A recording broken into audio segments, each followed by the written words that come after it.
Hallelujah! Praise the Lord! Welcome to our Friday worship live broadcast, and praise God, it's June 28, 2024. Yan. In a couple of days, tapos na naman ang month of June. Okay, nakakalahati na tayo ng taon. Praise the Lord to that. Mag-ingat po. Please be careful take care of your health, brothers and sisters, in the Kingdom of Bahrain, because we know the temperature is not so friendly unto this time. Okay? Mainit ang panahon. Ayan. So, even here in the Philippines, we are experiencing heavy rains. The pouring of rain is extra many. Okay? Ang lalakas at madaming buhos ng ulan. Ayan po. Praise the Lord to that. Brothers and sisters in the faith of the House of Praise Community Church, let us now prepare our hearts and our mind as we come to the Lord to worship Him through listening to His words. May the Lord continue to pour out unto us His Holy Spirit for us to be inspired of His word. If it's necessary for God to rebuke us, let it be. And allow that rebuke to minister into our hearts. And then let us ask God for a courageous heart to act upon His words. Okay, let us now continue our lesson from chapter 4. Actually, this is now the last chapter of the book of Philippians. And the entire chapter, the title of this message is A Recipe for True Happiness. Let us have a very quick review from our previous lessons. Okay, number 1, that is verse 1, invest in others. Number 2, build bridges, not walls. That's verses 2 to 3. Number 3, be intentional in rejoicing in the Lord. That's verse 4. Number 4, be reasonable, and that's verse 5. Number 5, worry less, pray more. That is verse 6. Number 6, nurture good thoughts, verses 8 and 9. Then from the nurture good thoughts from 8 to 9, we discuss 10 points. Okay? When we are thinking about something, is it true? Is it honorable, just, or right, pure? Number 5, pleasing or lovely. Number 6, good report or admirable. Number 7 and number 8, virtue, then worthy of praise. And then number 8 and number 9, meditate on these things, a life worthy of imitation.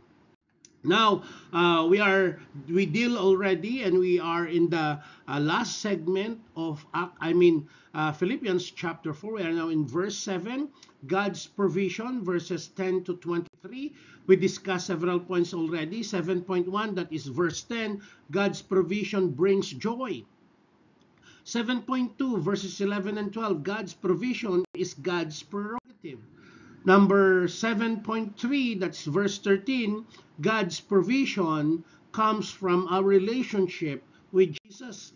And number 4, that is verse 14 to 16, God's provision is giving to the gospel, is partnering to share the gospel. Let us now continue our previous lesson, or our lesson, and that is our lesson for today, June 28, 2024. Let us read these several verses until verse 23, and then let us pray. But I rejoice in the Lord greatly that now at least your care for me has flourished again, though you surely did care, but you lack opportunity. Not that I speak in regard to need, for I have learned in whatever state I am to be content. I know how to be abased, and I know how to abound.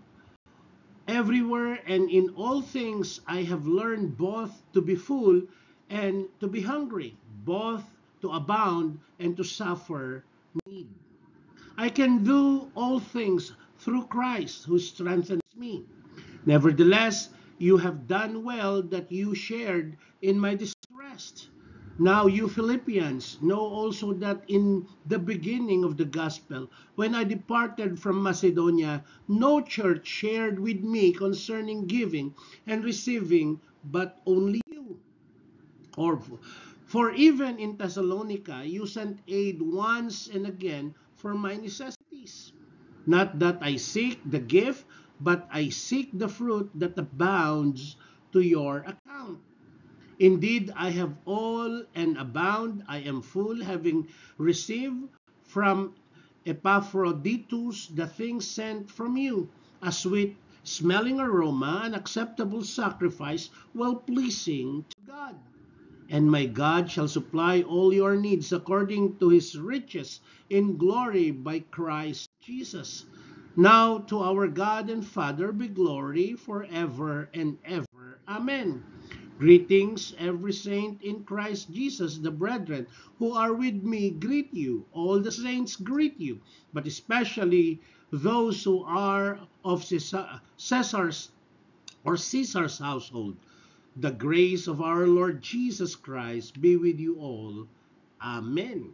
Praise the Lord. Let us pray. Lord God, thank you for allowing us to read portion of Philippians chapter 4. And as we continue with our lesson today, Lord, touch our lives. Let the truth of your words be known again to us. And if it's necessary, Lord, for you to rebuke us, give us the courageous heart, Lord, to receive your rebuke. Lord, if it's necessary also for you to break us so that you can remold us unto the way you wanted us to be, Lord, we submit to your will. Just that, Lord, strengthen us so that we can cope up with all your rebukes and with all your disciplines. Thank you, Lord. In Jesus' name we pray. Amen and amen. I'm not also feeling well. Continuation of our lesson, a recipe for true happiness. Okay? We are to continue number 7, God's provision from verses 10 to 23. And today we will be discussing 7.5, God's provision rewards the giver. Remember that, rewards the giver. Verse 17, let us read, not that I seek the gift, but I seek the fruit that abounds in your account. Paul was not talking about the importance of financial giving to partner with him to help spread the gospel. Remember that. Okay? He's not only talking about the importance of financial giving, but to partner with him to help spread the gospel. Okay? Let us continue. Now, Paul flips the table, giving for the spread of the gospel does not just help the gospel go forward through our church, but it is even more of a benefit of the giver. Okay? This is the thing that we wanted to grow into our faith in terms of giving.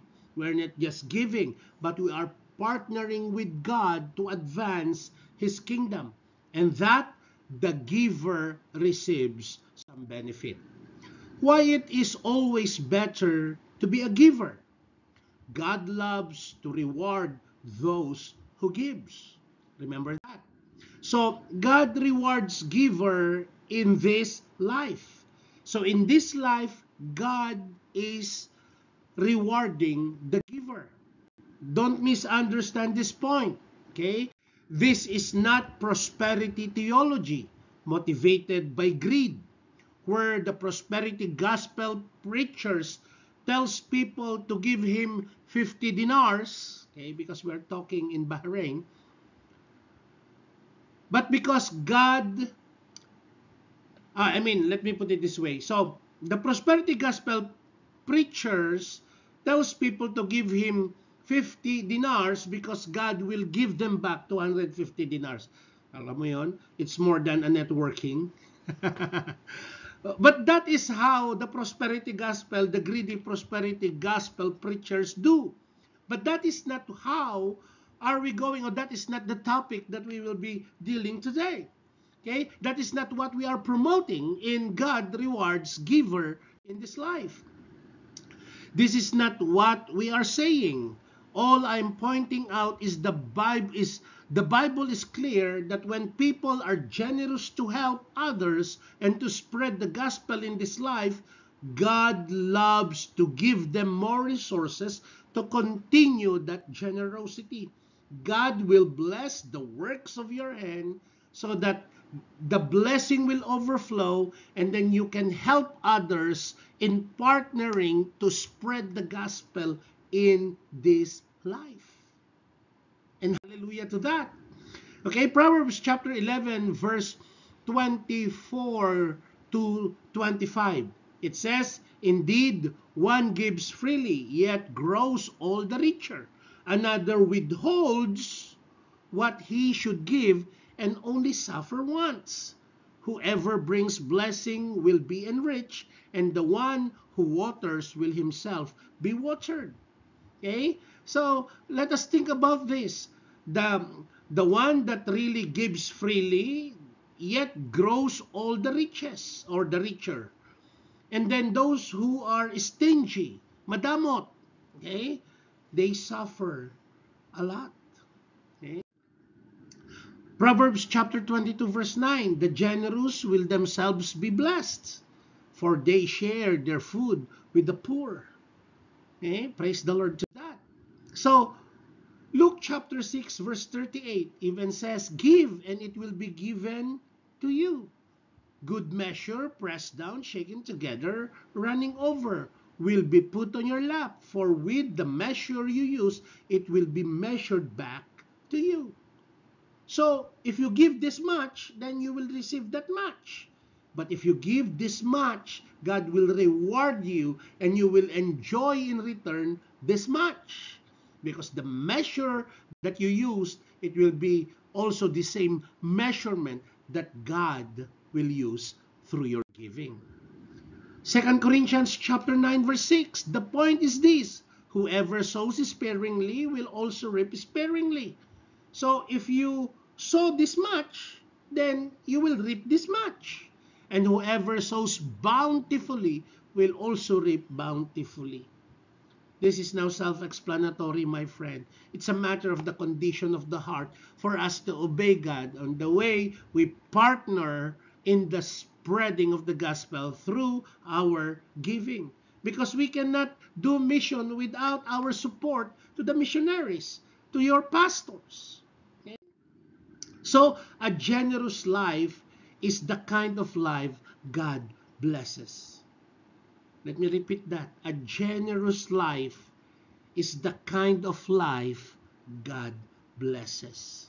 You want to be blessed? Be generous. Okay? Let us learn the reduction first before addition follows.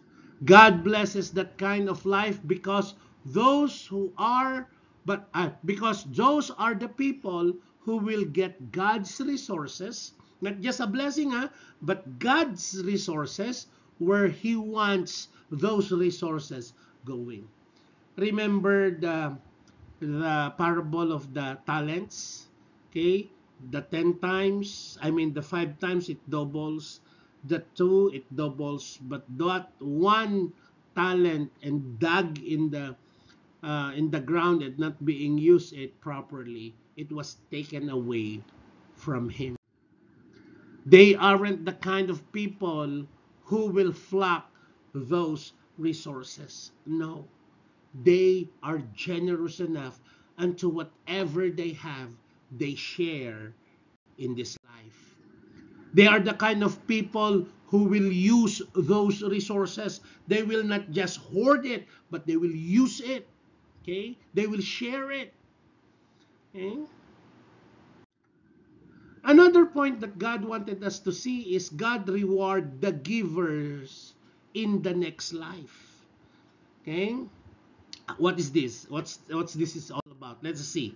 So God rewards givers in the next life. The Bible is also very clear that how we use our resources in this life will have a direct bearing on the rewards we will enjoy from God in the next life. So The next life that we are telling is, if you are faithful in your giving, you're faithful in your relationship with God, you are growing in your relationship with Him, okay? We call that heaven. That is the place for you. But if we live the opposite, then it will determine how are we going to be rewarded or to be punished in the next life. Let's see. So, oh, sorry. Matthew chapter 6, verse 19 to 20. But lay up for yourselves treasure in heaven, where neither moth nor rust destroy, and where thieves do not break in and steal. No one can serve two masters, for either he will hate the one and love the other, or he will be devoted to the one and despise the other. You cannot serve God and money. Okay? First Timothy chapter 6, verse 17 to 19. As for the rich in this present age, charge them to be not to be haughty, nor to set their hopes in the uncertainty of riches, but in God, who richly provides us with everything to enjoy. Brothers and sisters of the faith, we know, and being reminded again of this. Let's continue verse 18. They are to do good. To be rich is good works. To be generous and ready to share. Okay?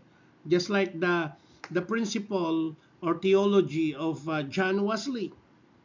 Okay? He says, work as much as you can, and then earn as much as you can. Okay? And then save as much as you can, and then you have to share as much as you can. Verse 19, thus storing up treasure for themselves as a good foundation for the future, so that they may take hold of what which is truly life. Financial giving for the gospel isn't just partnering for the gospel that helps the gospel to be shared, but is the kind of life God loves to bless in this life and in the next life. Okay? Remember, you will be blessed on the way you use your treasure. How do you use your treasure, my friend? Your resources, how do you use it? Do you share? Do you support the ministry of God through your giving? God promises to reward us in heaven for our financial generosity toward the growth of the kingdom now. So we want to enlarge God's territory, but the question is, are we financially generous? Because God can reward us on how the growth, or how we support the growth of the kingdom now, God's kingdom now. Okay? Are we really supporting? So, this is a short topic, but I want us to see the topic that we had today, God's provision in verses 10 to 23, but per se, verse 17. God's provision rewards the giver. And in here, God rewards the giver in this life, and God rewards the givers in the next life. But we need to start to be a giver now, then enjoy God's blessing now, or God's rewards now. And then for sure, that giving now, we will be rewarded also in the next life. Brothers and sisters of the faith, God is knocking at the door of our hearts. Not just giving your tithes, but generous enough to partner yourself as you give, or partner yourself in the spreading of God's word, His salvation, by your generosity to help the church where you belong, and then God will bless you now and the next life to come. To be continued for next week. That's July 5 already, or July 6, July 5, yes. We will continue chapter 4. We are still in God's provision, and it will be 7.6 next week, God's willing. God's provision is an act of worship that pleases God. Okay? Then 19 to 20, God's provision is an act of faith because it involves trusting God to provide for our needs, verses 19 and 20. And then, last but not the least, 7.8, God's provision is giving to the gospel, grows God's kingdom in the way we couldn't accomplish and we wouldn't expect. Verse 21 to 23. Let us pray. Lord God, thank you. Thank you for your love. Thank you, Lord God, for your divine protection to each one of us. Lord, we've been challenged again today. But Lord, we pray for the correct heart, and the right response to that message that we have. Sometimes, Lord, it's difficult to obey you. But as we always pray, break us so that you can remold us unto the way you wanted us to be. Thank you, Lord. In Jesus' name we pray. Amen and amen. We'll see each other again next week, brothers and sisters. Okay?